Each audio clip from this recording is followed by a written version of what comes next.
Bienvenue dans 30 jours pour apprendre à programmer en Python. Aujourd'hui, nous allons parler de Git et GitHub, deux outils qui vont nous permettre de gérer efficacement nos projets Python et de les promouvoir auprès de nos futurs employeurs.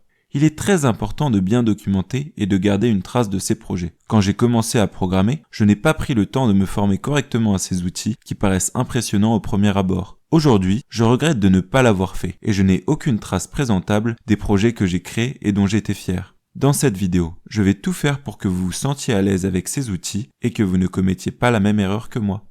Git est un système de gestion de version, ou VCS pour Version Control System en anglais. Un VCS est un système qui enregistre l'évolution d'un fichier ou d'un ensemble de fichiers au cours du temps, de manière à ce qu'on puisse rappeler une version antérieure d'un fichier à tout moment. Ici, par exemple, je peux revenir à la version 3 de mon projet sans aucun problème. Pour installer Git, c'est très simple. Il suffit de se rendre sur le site internet git-scm.com et télécharger la dernière version pour votre système d'exploitation. Puis installer et exécuter le fichier .exe avec les paramètres par défaut. Pour vérifier que l'installation a bien fonctionné, ouvrez une invite de commande et tapez la commande git-version. Mais comment utiliser Git ? Lorsque l'on va débuter un nouveau projet, on va initialiser un répertoire Git. C'est un dossier qui contiendra les éléments nécessaires au fonctionnement de Git et qui gardera une trace de toutes les versions de notre projet. Pour initialiser un répertoire Git, on utilise la commande git init. Ce répertoire va être stocké en local sur nos machines sous forme d'un dossier masqué .git. Dans un projet à plusieurs, chacun des collaborateurs aura une copie du répertoire Git sur sa machine. C'est pour cela que l'on dit que Git est un système distribué de gestion de version, ou DVCS en anglais.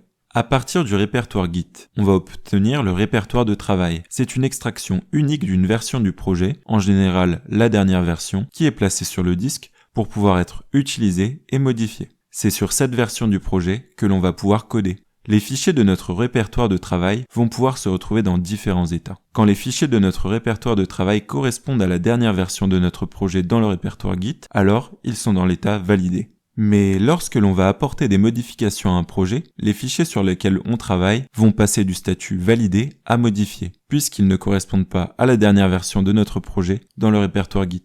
Si l'on est satisfait des modifications que l'on a apportées, on va pouvoir faire marquer nos fichiers pour dire qu'ils sont prêts à être enregistrés. Pour cela, on utilise la commande git add suivie du nom du fichier. Les fichiers concernés vont alors se retrouver dans la zone d'index et leur état va passer de modifié à indexé. Une fois que l'on est sûr de ce que l'on veut faire passer dans la prochaine version de notre projet, alors on va pouvoir effectuer un commit, ce qui veut dire que tout ce que l'on a indexé va être sauvegardé dans le répertoire sur notre machine en local. C'est comme si vous preniez une photo à un instant T de votre projet. Pour effectuer un commit, on utilise la commande git commit et on y joint un message décrivant la modification que l'on vient d'apporter au projet. Chaque commit doit généralement concerner une modification que l'on peut facilement identifier pour le bien du versionning. Après un commit, les fichiers qui avaient l'état indexé repassent logiquement à un état validé. Comme on a pu le voir, tout ce travail est effectué de manière locale sur notre répertoire Git. Et c'est plutôt utile puisque cela permet de travailler même lorsque l'on n'a pas de connexion internet. Le problème est que le répertoire de nos collaborateurs n'a pas changé. Notre répertoire Git n'est donc pas à la même version. C'est pour cela que l'on utilise un dépôt distant ou remote comme GitHub. Chacun des collaborateurs va pouvoir partager ses modifications et les soumettre au référentiel distant pour que les autres puissent y accéder. Parfois, il faudra d'ailleurs résoudre certains conflits avant. Pour envoyer notre répertoire Git local vers le dépôt distant, on utilise la commande git push. Après cela, nos collaborateurs pourront, à l'aide de la commande git pull, récupérer les modifications effectuées et mettre à niveau leur répertoire local. Pour effectuer toutes ces actions, il va falloir vous créer un compte sur github.com. Une fois votre compte GitHub créé, vous pourrez notamment vous en servir pour mettre en avant vos projets personnels auprès de futurs employeurs, contribuer à des projets open source et l'utiliser comme un moteur de recherche pour trouver du code rédigé par des développeurs du monde entier. Mais sa fonctionnalité première reste d'héberger des répertoires Git.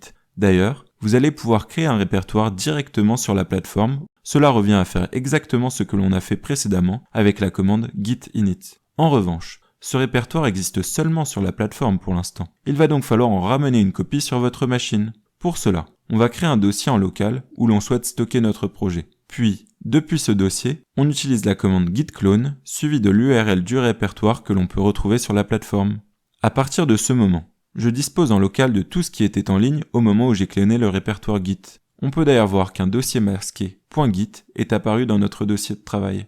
Comme nous l'avons vu schématiquement au début de la vidéo, je vais pouvoir effectuer des modifications à mes fichiers, ce qui va les faire passer du statut validé à modifié. Puis, je vais pouvoir indexer mon fichier à l'aide de la commande git add. Cette opération va faire passer son statut de modifié à indexé. Enfin, je pourrai effectuer un commit avec un message à l'aide de git commit-m suivi du message que l'on souhaite passer.